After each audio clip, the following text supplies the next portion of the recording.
All right. Hello again, adventurers, and welcome to something that I think I need to just call it as a series because it's happened enough now that it's just starting to get awkward. But welcome to a one-sided argument with Matt Colville that Matt Colville has no idea this is happening. So, some background. Every so often, I will read something online or watch a video or something about D&D or RPGs in general, something like that. And my brain will just latch onto it because I have a very strong opinion about something. Or my brain will make a weird connection to something that I'm very knowledgeable about. And repeatedly, Matt Colville tends to do that to me. Matt, if you ever watch any one of my videos, first things first, what are you doing with your life? You have much better things to do than to watch this drivel. But if you are watching, I really want to sit down and talk with you sometime. More likely than not online, because I have panic disorder with agoraphobia, so I can't leave my house. But I think our thought processes are really similar, except when they aren't, and I think that makes really interesting conversations.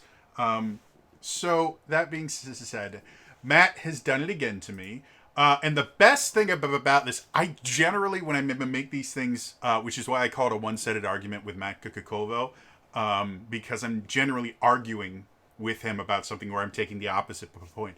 In this particular instance, I don't just agree with Matt on this.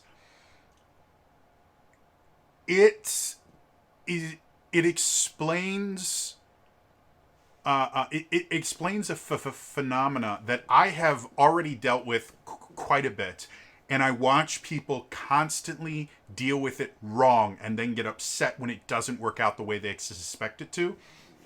And that in particular, he made a series of 3 tweets. I'm going to read the tweets in their entirety because they are absolutely brilliant, and I'll explain why they're so brilliant in just a second. And I'll actually be using the things that I learned in retail management and in my marketing management degree.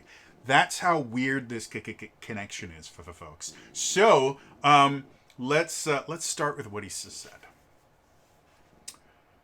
I suspect this is his tweet, not me. I suspect that folks saying I wish D&D did X are not looking for other games that do X, because they're not talking about the game, they're talking about the community.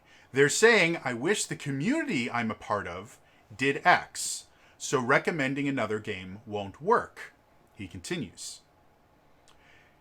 It becomes a real paradigm shift in the way you think if you stop viewing RPGs as interchangeable rule systems and instead see them as different communities. It's not so much that people don't want to try other systems as they can't see themselves switching communities.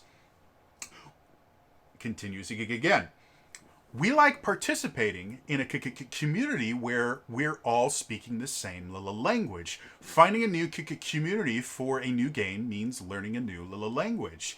Maybe this is why people are reluctant to switch systems, and not because they're ignorant savages. And that's what I want to focus on, specifically that last part. But the whole thing is an absolutely brilliant way to discuss this. And the actual tweets, which I will have the initial tweet linked in the comments below so you can actually read it, because the third tweet in that series, he actually links to a video he did last year called Language Not Rules, which is another really brilliant way to look at things. So why am I so fixated on this, other than the fact that Matt Colville is an absolutely brilliant communicator, which is something I can genuinely say is not a common trait. And the reason I know that is because my experience in retail, in management, in college, in theater, literally every single thing I have ever done, including RPGs, including being a part of the D&D Adventures League. I was a local coordinator for a while. Communication is the biggest reason why conflict starts. Not because of differing ideals, not because of different, different stances, different backgrounds, none of that. The reason that I would say 90 to 95% of conflicts happen, and this is everything from conflict of, oh, this person annoys me, to conflict of, hey, maybe we should start a war. It is entirely based on an inability to communicate effectively. And as much as I do disagree with quite a few of the takes that Matt Colville has on certain subjects, and that's why I keep making these one-sided arguments, he has always communicated his ideas in such a clear and precise way that anyone can understand what he's saying.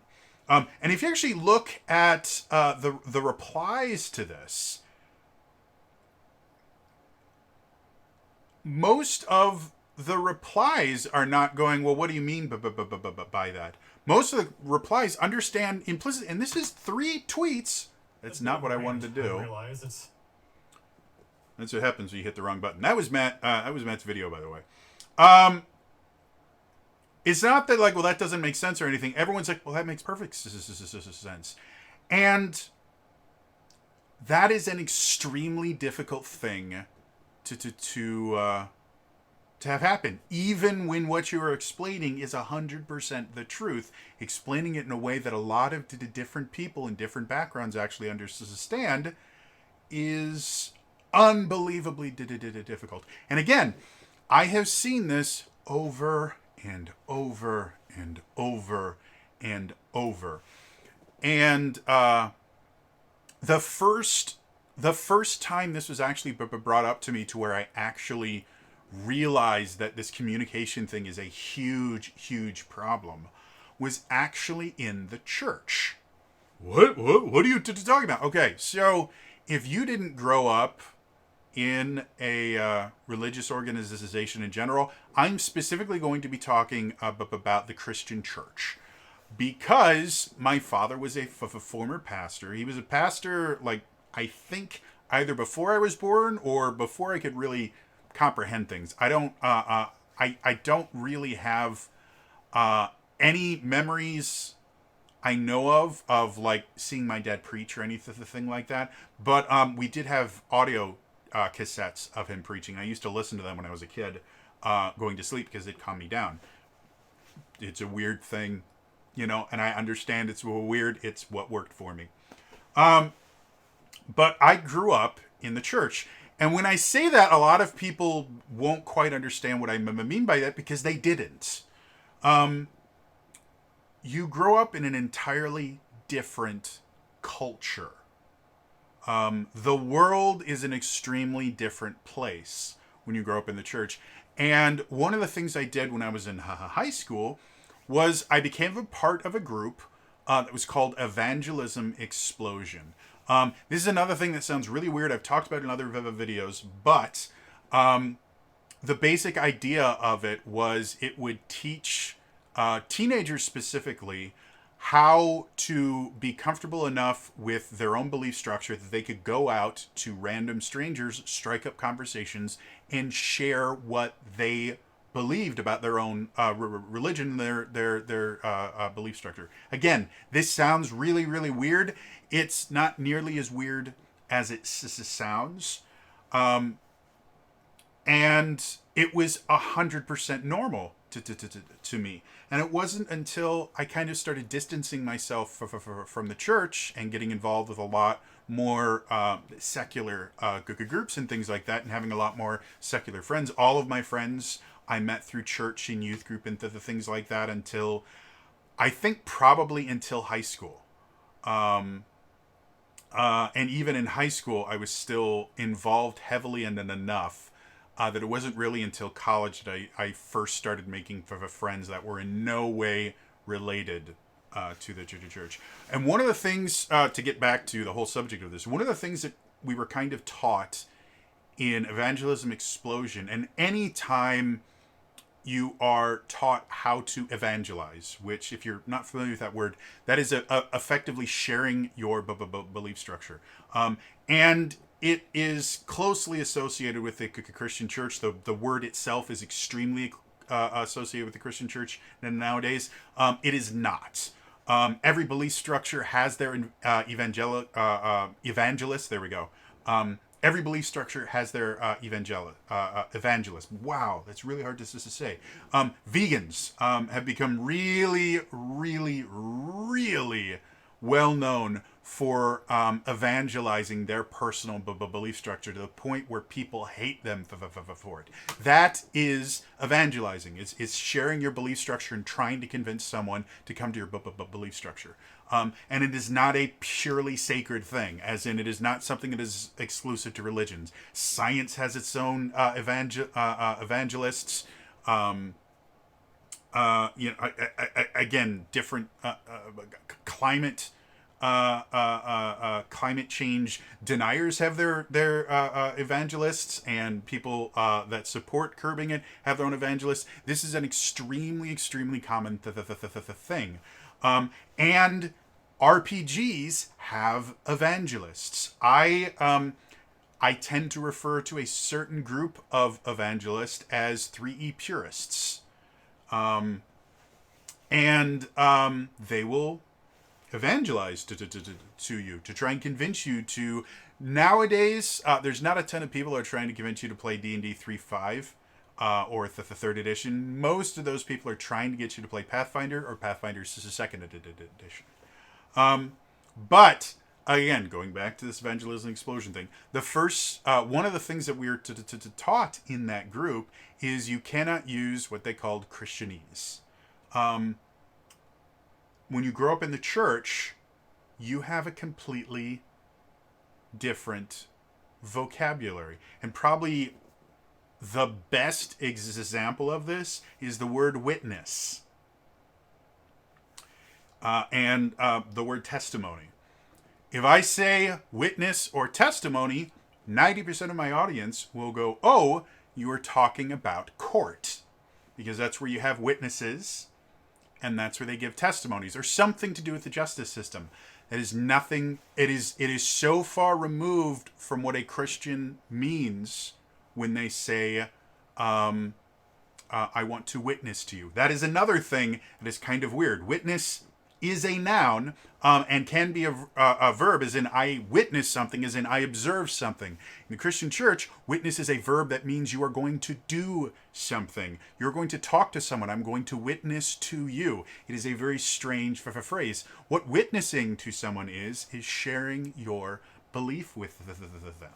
That's what witnessing is. However, if I go up to someone in a church and say, hey, would you mind if I witness to you? They're going to go, is there a cop around?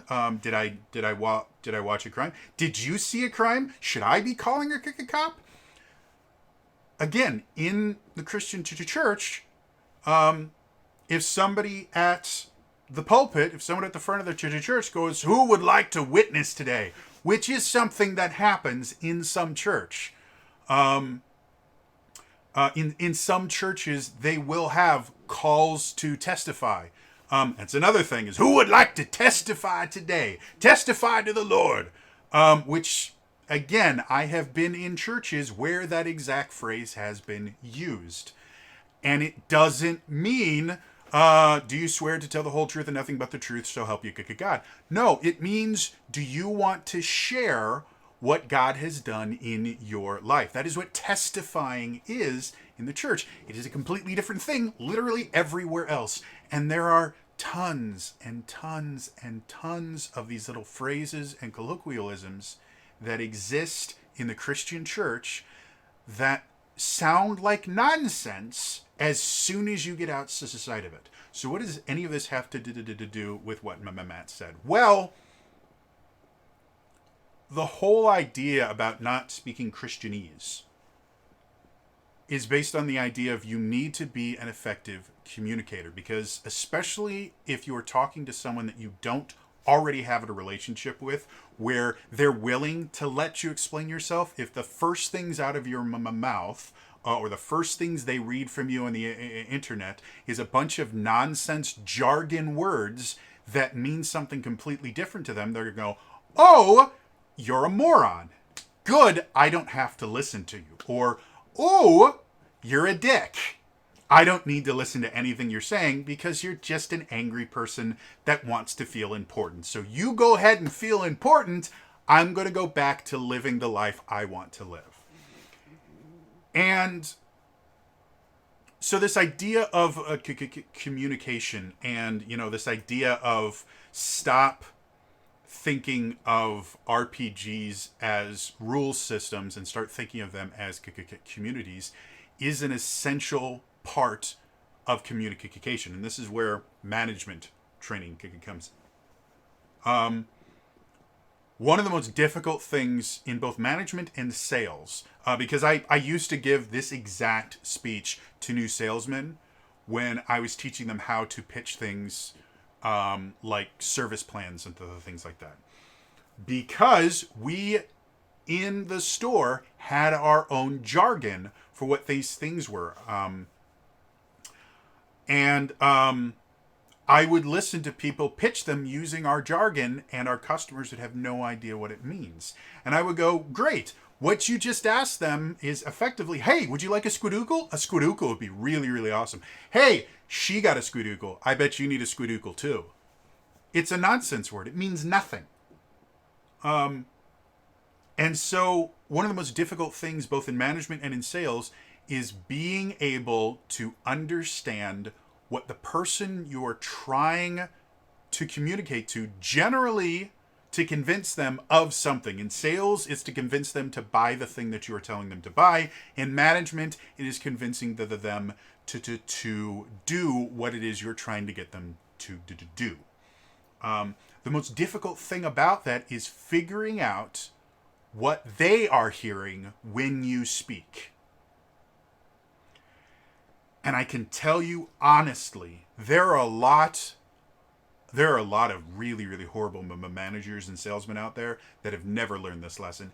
And there's actually not a ton, but there's actually a decent amount of good managers and good salesmen that have never learned how to look at something from someone else's perspective. The most effective way to convince somebody of something is to look at it from their perspective, is to understand what it is that they are seeing and bring your thoughts into their viewpoint, not to try and get them into your viewpoint. Getting someone to see something from someone else's viewpoint is unbelievably difficult. There are quite a few people that do not have that ability. They cannot see something from anyone else's viewpoint but their own. So if your idea of how you are going to convince someone to play your favorite RPG is to get them to see it from your viewpoint, you are going to fail probably about 70 to 80% of the time without fail. Like, you will just always fail. That's a weird phrase. You will just always fail because people can't do that. Not everyone has the ability to look at something from someone else's perspective. However, if you always focus on, okay, let me understand your perspective and let me translate this into what you're seeing, into your vernacular, into your thought process, your ideals, your wants, your needs. That is an incredibly effective motivational tool. I've used it in sales, I've used it in management, and I use it constantly in RPGs. It's one of the reasons why I've been incredibly successful at getting people to try things that they've never tried before. I was the dude at the game store that when somebody walked in and goes, "What are you guys doing?" I said, "Oh, we're playing D&D." "Oh, I don't play D&D." "Well, would you like to?" No, that's not for me." "Well, that's okay. Can I ask Is it just that you don't like it? Do you not have time now or anything like that? Oh no, it's really really complicated. No, I completely understand. Would you like to try it though? Well, it's so complicated. I totally get that. I'm not saying you're not right. I'm just saying if it wasn't so complicated, would you like to try it? I'm not telling you need to. I'm saying would, if it was possible for you, if it wasn't so complicated, is it something that you think might be fun to try? I mean, yeah, but it's perfectly fine. Do you have time? Well, I mean, yeah. How much time do you have? If you like, you can sit down right here, and I'll do everything for you. All you have to do is really experience it. If you don't have time, it's perfectly fine. We're here every Wednesday night. Just wander in. You don't need anything. I literally have everything you need for you. Though, it's never a bad idea to buy a set of dice. I would always put that in there because we're playing in real stores. It was always a good idea to go, by the way, spend money in the store. They like it better when we do that. And sure enough, they would go, I've got a little bit of time. Sure, why not? I said, okay, sit down. So, this is an RPG. What do you know about RPGs? Well, they're like, there's lots of, you roll dice and there's lots of numbers. Yep. That can be, but it can also be a lot of other things. There are RPGs that don't use any dice. There are RPGs that use like regular dice that you're used to, dice that you'd see in Yahtzee. There are RPGs that just do coin flips. There's RPGs that use playing cards. So that's actually not an essential part of an RPG. Really? Yeah. What kind of stuff are you into? Like what like are you into like you're in a place that's surrounded by fantasy stuff. Do you like fantasy stuff like Lord of the Rings or Chronicles of Narnia or anything like that, Bryan Sanderson? Yeah, no, I'm really into that. It's so complicated. Okay, that's perfectly fine. Would you like to play a game that lets you kind of live in a world like that? Well, yeah, but it's so okay. Well, let's start with this.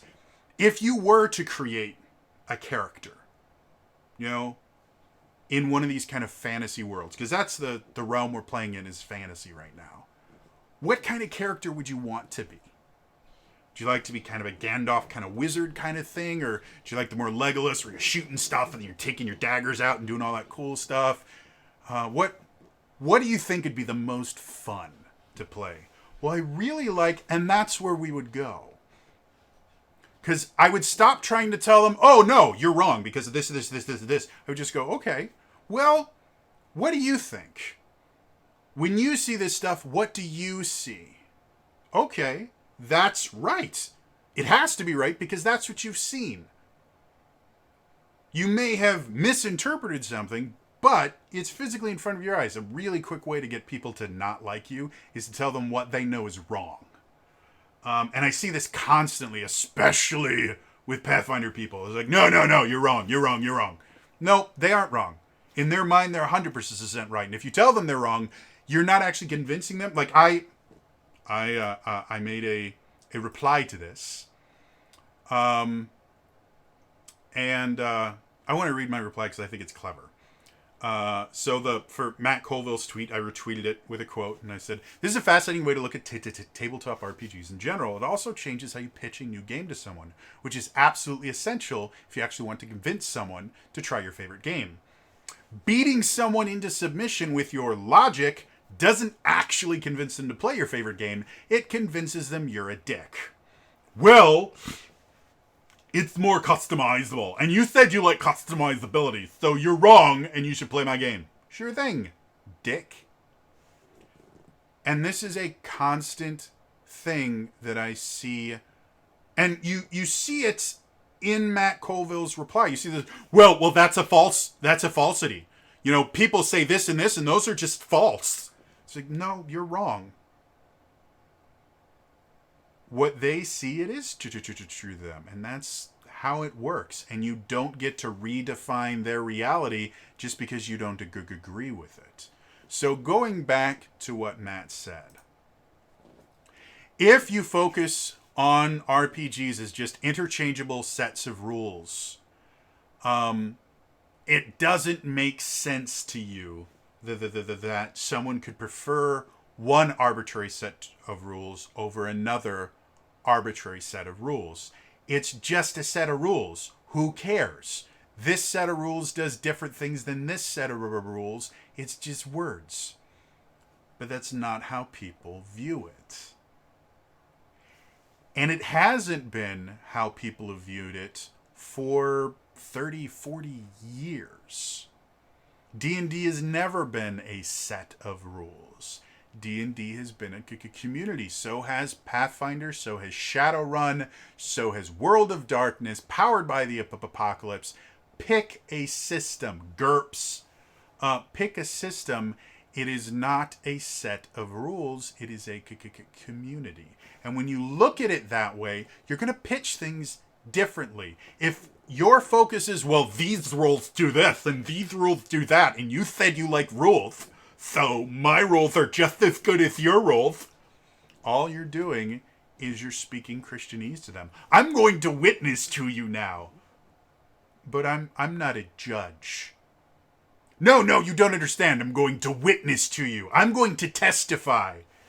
But I'm not on a jury, and I was unaware that a crime happened. No, just let me witness to you.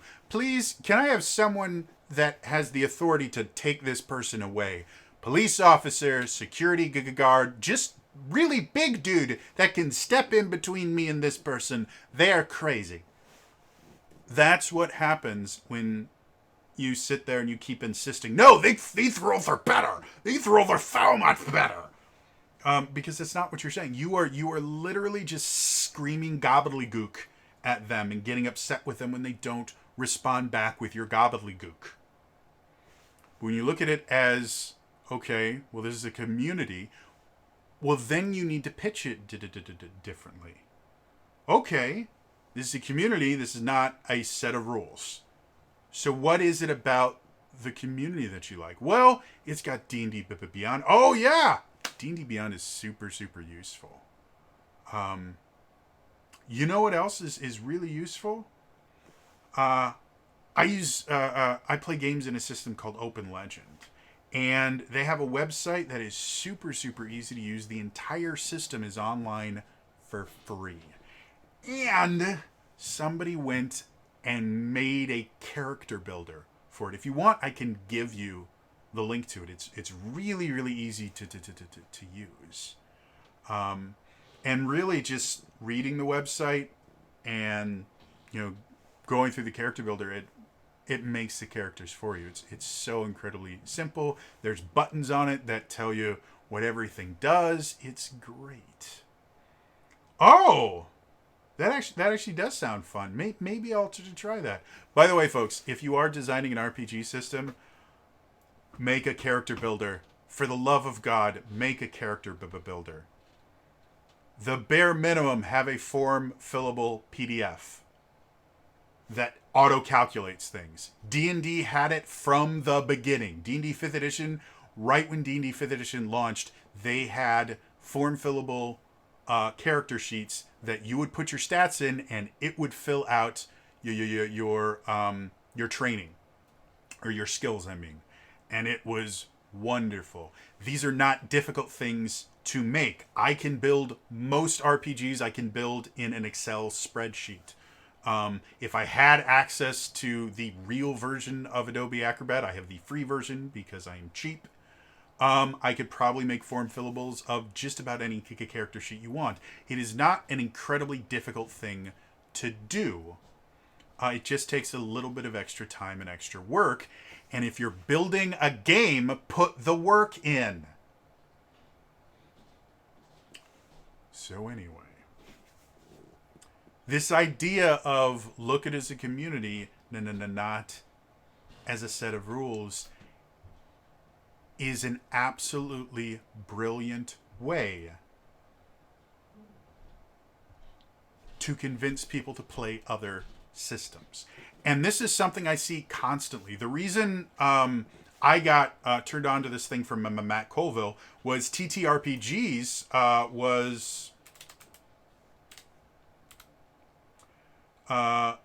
TTRPGs was trending. And the kind of number one thing that was trending on it, I'm going to see if I can find it. There we go. Other than some dice stuff, was this tweet by someone that now I can't find, which is annoying the hell out of me.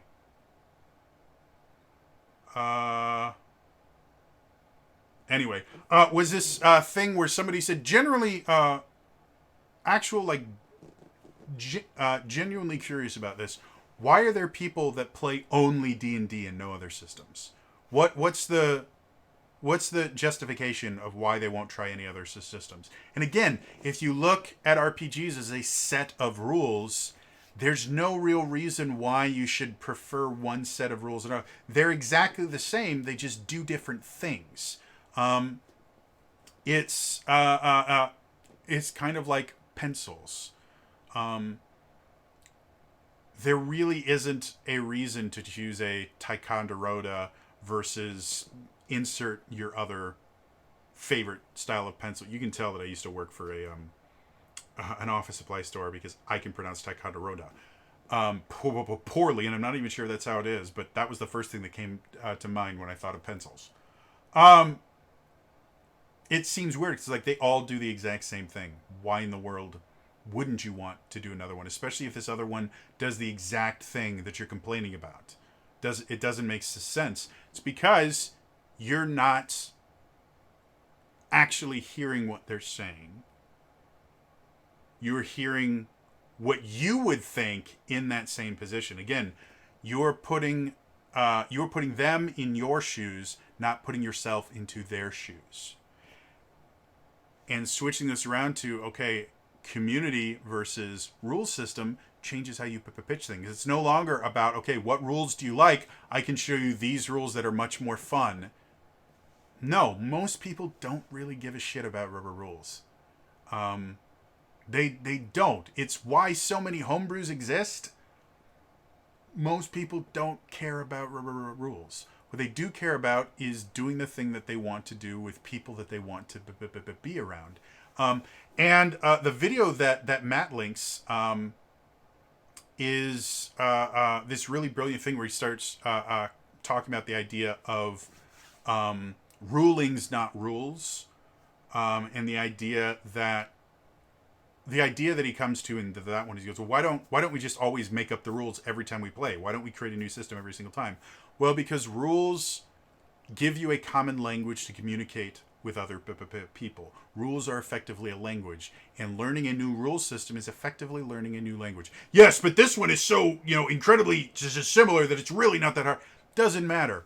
I spoke French for a while. I can't anymore. I can read most of it. But simply because I spoke French did not mean I could learn Spanish any easier. Despite the fact that not only are French and Spanish both what are called romantic languages, which are languages that are based on Latin, they evolved from Latin, they share like 50% of the words in Spanish look this, or maybe it's not that high. It may even be higher, to be blunt. A lot of Spanish looks almost identical to French. I can read Spanish. I cannot speak Spanish. The same is true about Italian. I learned Italian by playing music because everything in music is in Italian. Same is true of Portuguese. They're all romantic languages. They're all Latin based. They share a ton of things. But simply because I understand French does not mean I understand Spanish. Nor does it mean I'm going to have an easier time learning Spanish. There'll be fewer things that seem outright strange to me if I start learning Spanish when I already learned for French. Like, one of the most amazing things in the world when I started learning French in high school was how much I learned that I didn't know about English. Things like verb tenses. I didn't realize conjugating verbs was a thing.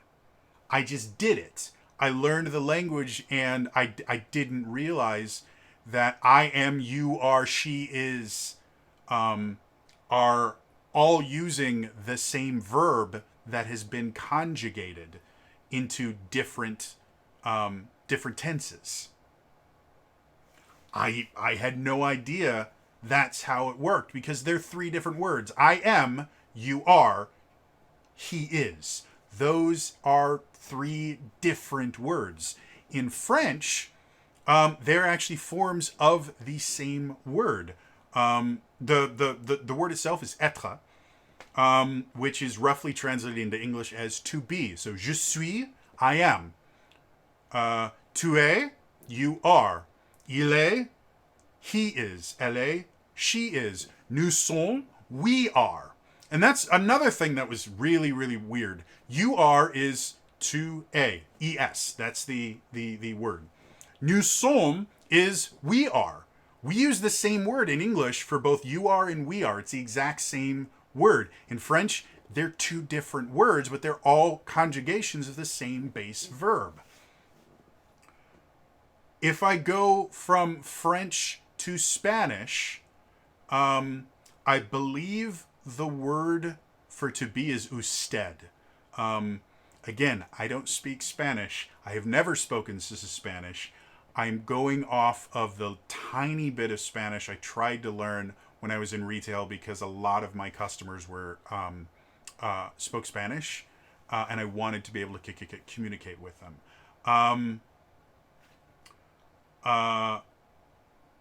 But I believe the word is usted is the base verb that you conjugate everything from, and I cannot tell you what any of the conjugations are, despite the fact that French and Spanish are remarkably similar.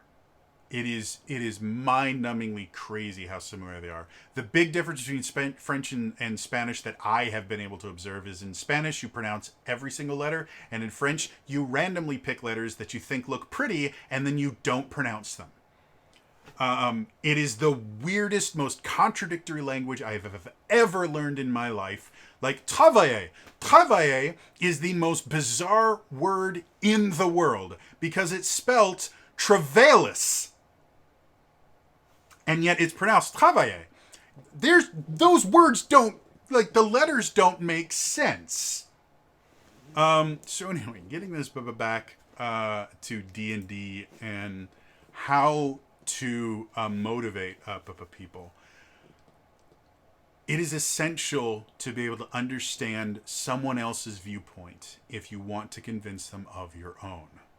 And the absolutely best way to do that is to translate your viewpoint into your idea into their viewpoint, not to try and get them to see things from your viewpoint. Again, there are a lot of people that physically cannot do that. Their brains are not wired in a way that allows them to do that. I have no scientific backing of this. I just know people I have met who are completely incapable of seeing something from someone else's viewpoint. Doesn't mean they're stupid. It doesn't mean they're wrong. It means that they think differently, and that is perfectly all right. But if you try to get people like that to see things from your viewpoint, you will always 100% fail. But if you look at things from someone else's viewpoint, and a lot of times that's simply kind of taking your viewpoint out of it, which is exactly what Matt Colville is talking about here. Stop looking at things as, well, this is rules and this is rules, and that means that we can just change the rules whenever we want. Stop looking at things the way that makes sense to you. People don't actually function illogically. And what I mean by that is there's this thing called cognitive dissonance. Cognitive dissonance is where reality in front of you conflicts with the reality in your head.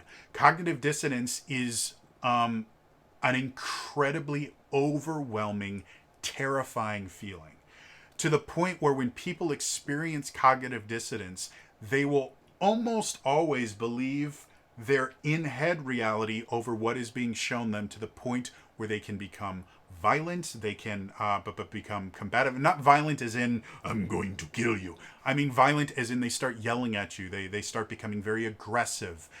They will call you names. They will accuse you of doing horrible things. It's because you've made them experience cognitive dissonance. And cognitive dissonance is so unsettling. Your brain is not built to deal with it. So your brain starts doing mental mental gymnastics to try and come up with a way for the reality in your head to be the one that makes sense, and for it to. And so it will do weird things like, oh, this person is lying to me. Oh, this person paid that person to come over and say these things. It will do really, really weird things.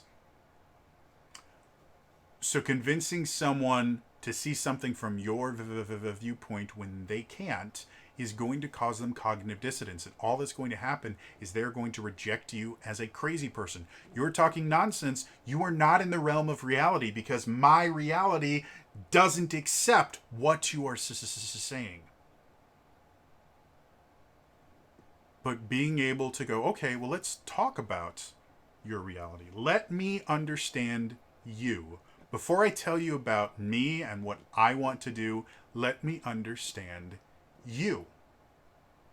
That is the most useful thing you can have if you want to motivate people. It was one of the most difficult things I learned in management. The most essential duties I performed as a manager was sitting down and talking with my employees, not about their job, not about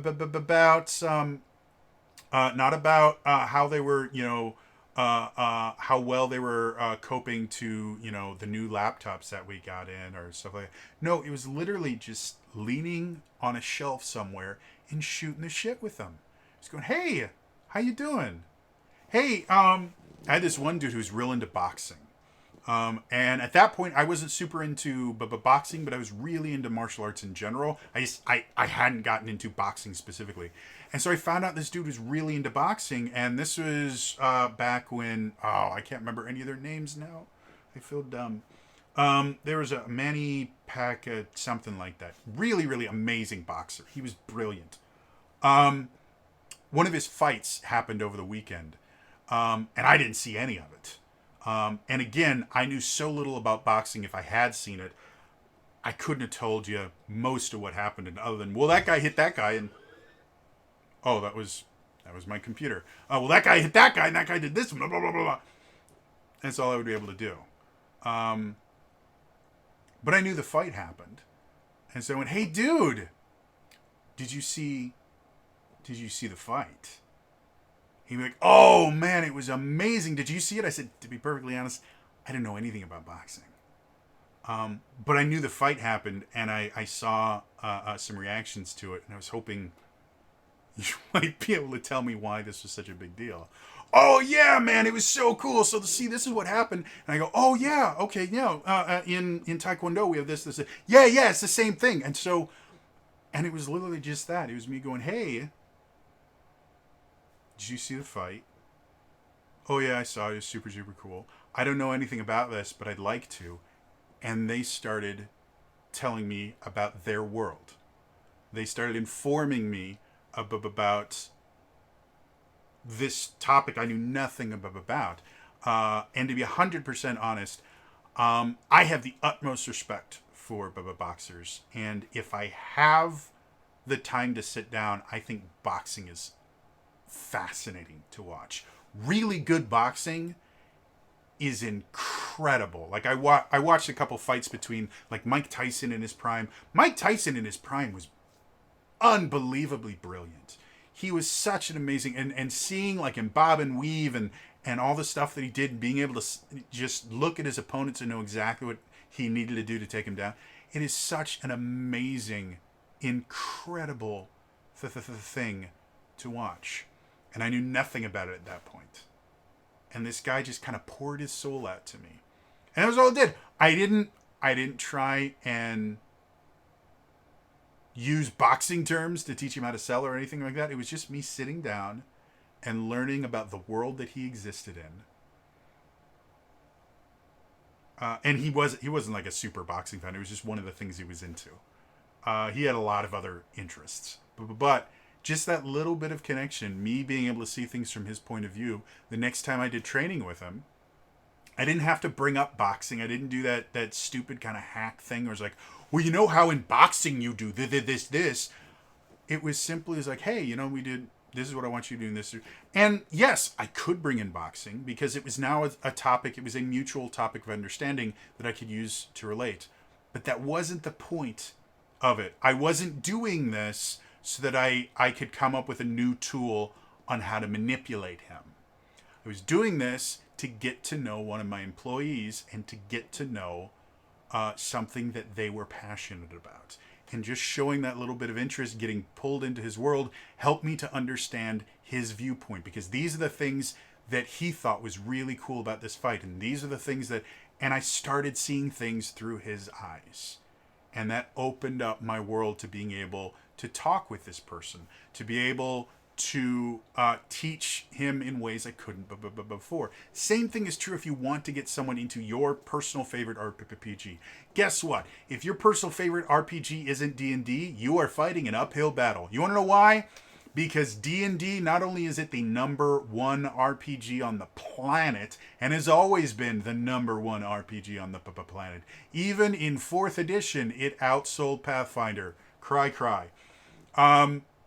Not only is it the #1 RPG on the planet, but it is also really well explained everywhere. You go to Twitter, you can find out about D&D. Go to YouTube, you can find out about D&D. Go to TikTok, you can find out about D&D. Go to Reddit, you can find out about D&D. Go to Instagram. Go to your favorite local gaming store. Go to the movie theater. Go to Amazon Prime. D&D is everywhere. And everywhere you go, you can find a different way to learn about it. It is the most well-described system on the planet. I can go to YouTube and find 1,000 different videos on how to build a character, how to build the best character, how to build the worst character, how to do something weird with your character, what D&D character class are you, what your favorite class says about you as a person, what your favorite ice cream says about your favorite D&D class, what your feet smell like if you play D&D. It's everywhere. So if you want to convince someone to play something other than D&D, you're in an uphill battle because guess what? GURPS does not have anywhere near the number of resources available to it. D&D has D&D Beyond. It has a bunch of different Roll20 things. It is in Fantasy Grounds. There are character builders everywhere for it. You can get form-fillable PDFs. There are tons and tons of YouTube videos and Twitch streams and a billion other things that teach you how to build a character. I cannot tell you how to build a GURPS character. I've done it before. I have played GURPS. I didn't like it. I can't tell you how to build a Pathfinder character right here, right now. And Pathfinder is really, really, really well known in the Western Hemisphere. If you go to Asia and Japan, I believe, Call of Cthulhu is the big thing. But none of them hold a candle to D&D. So if you really want to convince someone to play your favorite RPG, you need to get off this idea of, I somehow have to rip them away from D&D. D&D is this evil thing. It's not. It's not. It never has been. It's never going to be. It's just a game system, and it is an incredibly vast community. And it has been for decades. So if you're going to focus on, well, these rules, you're not going to do it.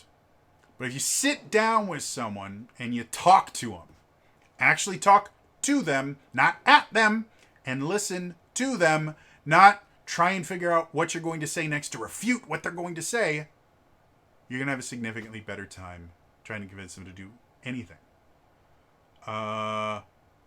Story time. I know, kind of awkward.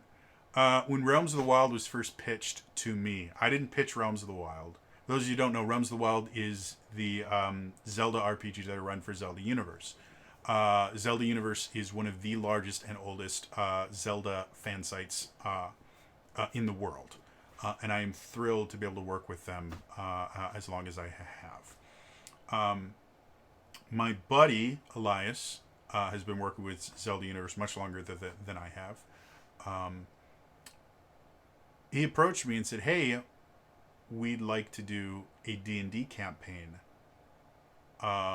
based on Zelda. And Elias had played in my parody games where I do crazy shit. And he knew that I like to do weird things and make weird versions of D&D. And so he turned to me and said, hey, I'd like you to run a D&D game. And I said, hey, how about, what if it's not D&D? And I had to convince him that it was a good idea to go with something that wasn't D&D. And it has made all the difference. I'm not saying I don't like D&D. I run 2 D&D campaigns, and I'm actually playing in one now, which has been a lot of fun. I haven't played in years. But we use Open Legend for Realms of the Wild. And it's not that I couldn't have made a Zelda version of D&D. Again, 5th edition can do a lot of different things, and it would not have been difficult to make a Zelda version of D&D for 5th edition. In fact, I think there's probably one out there somewhere, a conversion or something like that. But Open Legends gave me exactly what I wanted, and every single person that I brought in had experience with D&D and had never played Open Legend. And so I had to teach each and every one of them and go, okay, I know this is what you know, and we're going to translate it into this. And I had to get into every one of their heads. And the way I did that is I threw the rule books out and I said, well, if you were to play a character in a Zelda game that you got to create entirely yourself, what would you want to do? What kind of character would you want to play? And we worked backwards from the character concept, and it turned into something that 4.5 years later, not only are we still playing, but we have fans that are passionate about it, that show up every Saturday or every other Saturday morning at 9 in the morning in Pacific Coast time. And they watch us play for a couple of hours, and the players love their characters, and they want to see their characters' stories come to a good conclusion, and they love the world and everything like that.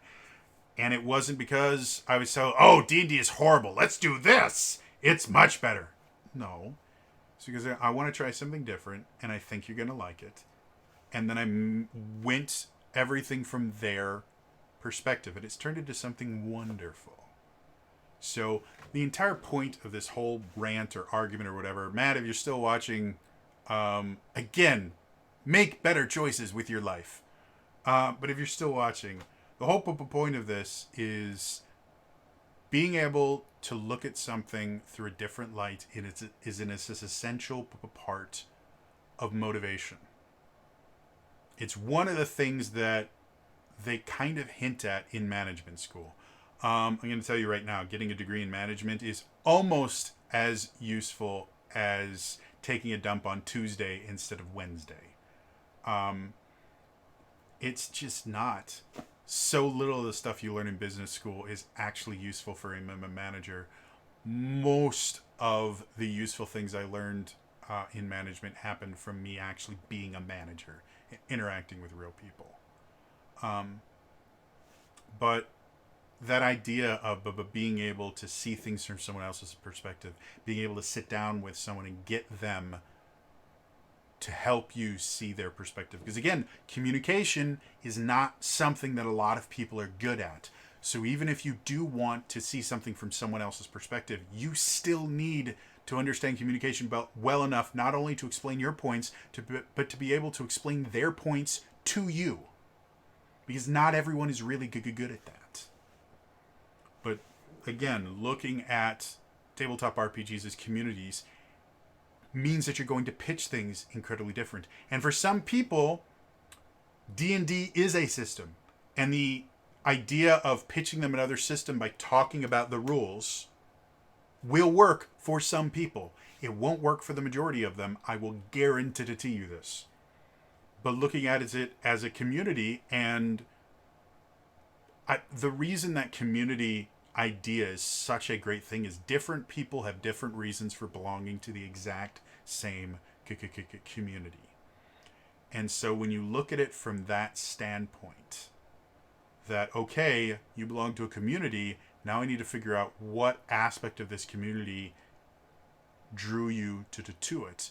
Whereas a rule system is a rule system. It's either right or wrong. When you try and, decimalize and quantify everything into numbers, that's not how people think. That's not how people work. So yeah, it's a brilliant thing that I've never thought of, and as soon as Matt brought it up, it made perfect sense. So yeah, Matt, if you're still watching this, go to bed. But I would love to sit down and have an actual conversation with you about anything, about RPGs, about storytelling, about anything you want. Again, I think our minds we think very similarly until we don't. And I personally think that makes for great conversations. For everyone else, I hope this has opened your mind to a different kind of thought process.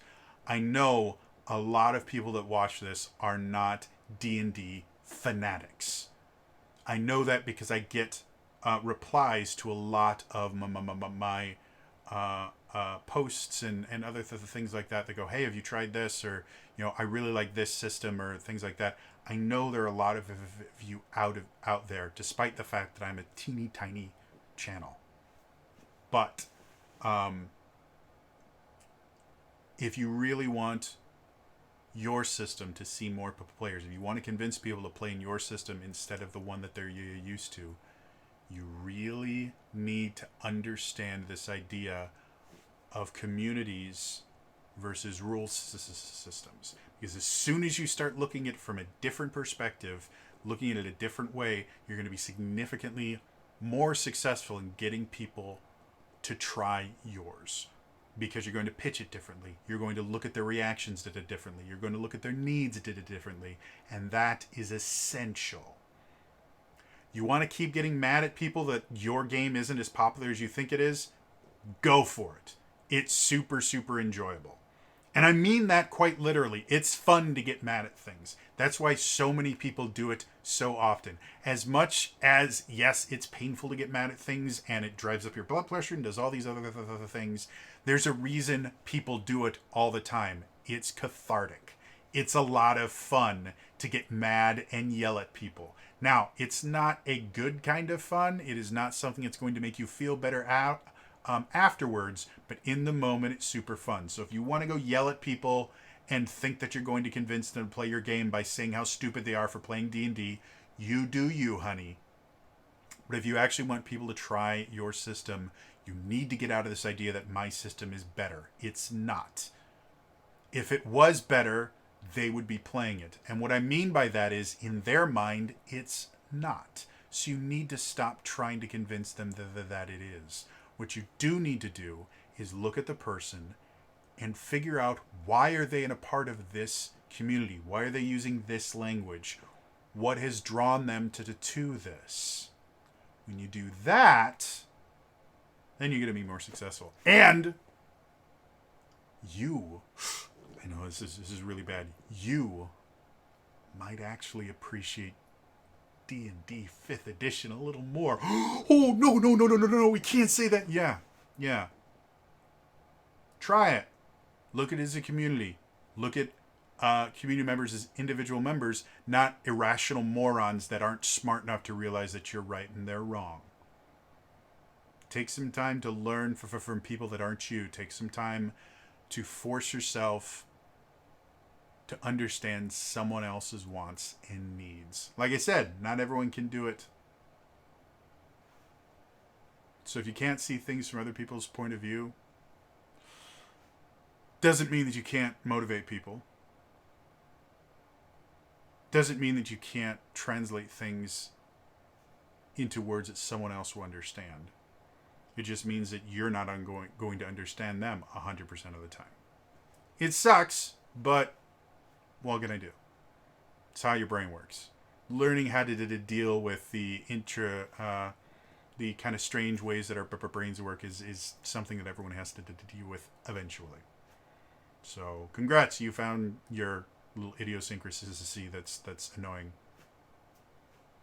Anyway, sorry, I found this fascinating. Let me know if you guys want more stuff like this. And like I said, Matt, call me, message me. I follow you. I don't think I follow you on Twitter. I should follow you on Twitter. My DMs are open. Contact me somewhere so we can talk. Ask Dale. Dale likes me, or she pretends to sometimes. Dale thinks I'm cool.